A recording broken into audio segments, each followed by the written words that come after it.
Olá! Hoje a gente vai desconstruir de forma bem objetiva uma análise geopolítica de maio de 2026. E olha, é um material super específico e politicamente denso sobre ataques a bases dos Estados Unidos na Ásia Ocidental. A nossa ideia aqui não é tomar partido de jeito nenhum, tá? É só analisar as alegações, os dados e as conclusões desse documento impressionante. O texto argumenta que um nível sem precedentes de ataques basicamente reescreveu as regras do jogo militar naquela região. É um material cheio de jargões e implicações estratégicas, mas a gente vai destrinchar tudo isso em conceitos super claros.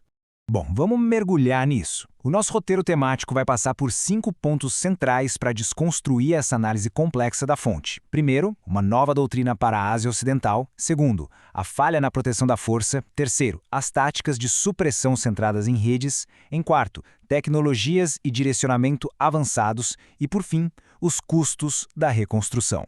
Ponto número 1.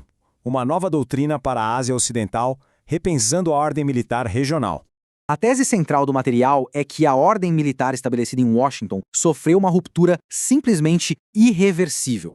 O texto se baseia em relatórios detalhando danos a 217 estruturas e 11 equipamentos críticos, além de mais de 600 ataques só no Iraque. A magnitude dessas perdas expõe a maior fraqueza da ordem regional. A infraestrutura simplesmente não consegue mais se proteger.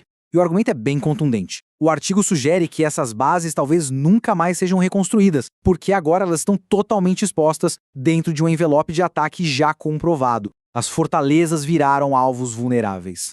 Indo para a seção 2, a falha na proteção da força, com foco na vulnerabilidade.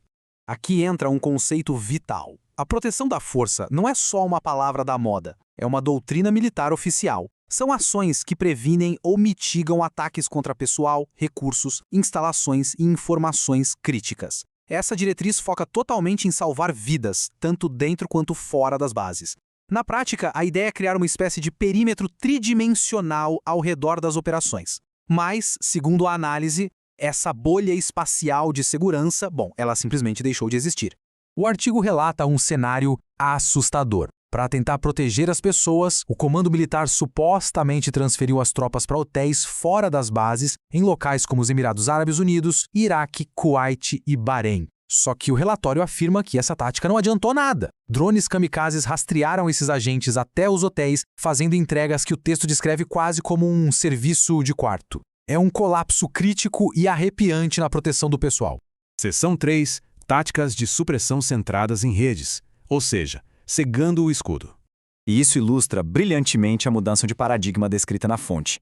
A doutrina tradicional dos Estados Unidos de detectar, decidir e engajar, que é baseada naqueles sistemas gigantescos de interceptação, é uma abordagem linear.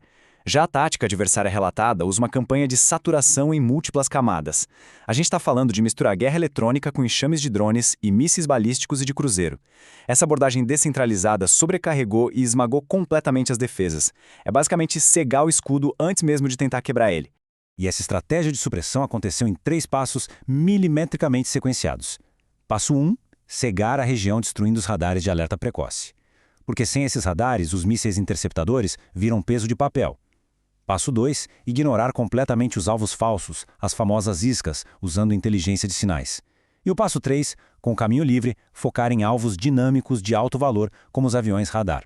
É literalmente o desmantelamento metódico de uma rede de defesa inteira. Vamos para a seção 4, tecnologias e direcionamento avançados, indo bem além das imagens de satélite. Para entender como essa sequência funciona no mundo real, a gente precisa desmistificar algumas daquelas siglas complexas. Imagina só, TERCOM é o mapeamento de terreno em 3D. Ele lê a geografia física do chão, as montanhas e os vales para guiar os mísseis de cruzeiro burlando as defesas. ELINT é a inteligência eletrônica. São satélites que não tiram fotos, mas ouvem sinais de rádio para triangular a origem no espaço e descobrir onde estão os alvos ocultos.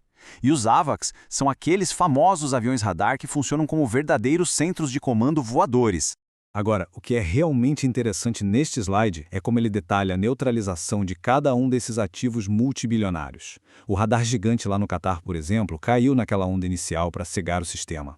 Depois, um radar escondido nos Emirados Árabes Unidos foi descoberto através daquela tecnologia de geolocalização de rádio, os satélites ELINT. E o caso mais bizarro de todos, o avião radar AWACS destruído lá na Arábia Saudita por um drone a 660 quilômetros de distância que recebia dados do espaço em tempo real. Eles acertaram um alvo em movimento que antes era considerado inalcançável. Chegando na nossa última sessão, a 5, os custos da reconstrução, focando nas consequências financeiras e estratégicas disso tudo. 1,1 bilhão de dólares. O artigo faz questão de lembrar que esse era o custo inicial de apenas um radar lá no Catar, com valores de 2013. O relatório estima que reconstruir e substituir esses sistemas pode levar de 5 a 7 anos e, o pior, depende de elementos de terras raras. A mensagem é que uma reconstrução rápida não é nem logisticamente nem matematicamente viável. E todo esse abalo estratégico bate direto na política doméstica. Como mostra essa citação do deputado Ted Lieu, a grana congelou. As consequências chegam nos corredores do Congresso. Existe uma exigência clara de que não dá para injetar mais dezenas de bilhões de dólares sem uma estratégia completamente nova, baseada nos erros de planejamento apontados por essa guerra. Isso nos deixa com uma pergunta muito provocativa inspirada no texto. Será que os países anfitriões vão aceitar essas tropas de volta, sabendo que as bases não conseguem mais nem garantir a própria segurança? É como um quebra-cabeças geopolítico gigante se reconfigurando. Se a tecnologia defensiva mais avançada não consegue se proteger, o futuro das bases militares pelo mundo pode estar mudando para sempre. É algo para a gente pensar profundamente. A gente encerra nossa exploração de hoje por aqui, mas a reflexão sobre esses dados com certeza continua. Até o próximo estudo!